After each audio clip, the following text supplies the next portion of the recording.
السلام عليكم. اليوم إن شاء الله حلقتنا حلقة جديدة حنتكلم فيها عن علامات نضج محصول البطاطا، وإن شاء الله حنتكلم عن كل العلامات هذه خطوة خطوة. فطبعا قبل بداية حلقتنا أتمنى تعمل اشتراك القناة ولكن إذا عجبكم الفيديو وتشاهدوا معنا الحلقة للنهاية. طبعا مثل ما تلاحظ أمامكم هذه البطاطا اللي قمنا بزراعتها بعد 4 أشهر من الزراعة. طبعا زرعناها وسط محصول الفول بالشكل هذا،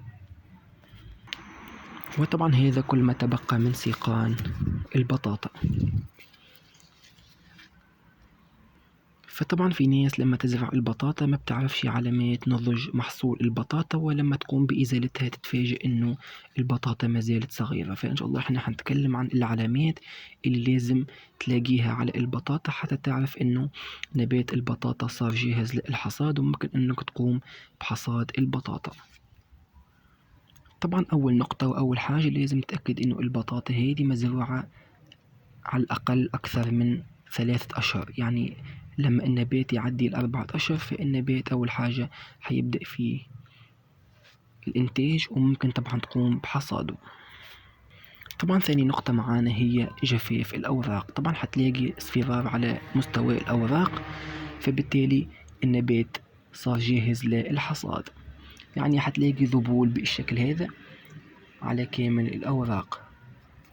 وطبعا ثالث نقطة هي ذبول ساق النبات. يعني ساق النبات حتصبح بالشكل هذا لاحظنا أمامكم. فبالتالي لما تلاقي ساق النبات صارت بالشكل هذا ممكن أنك تقوم بحصاد البطاطا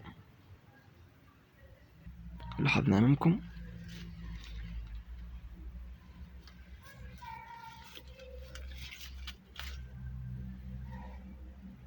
وطبعا ثالث نقطة وأهم نقطة هي حتلاقي تشقق في مستوى التربة أسفل سيقان النبات.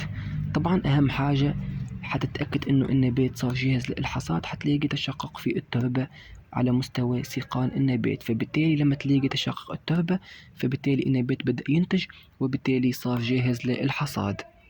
فطبعا كل العلامات هذه لو لقيتها على البطاطا بعد 4 أشهر أو بعد 3 أشهر فلازم تقوم بالحصاد.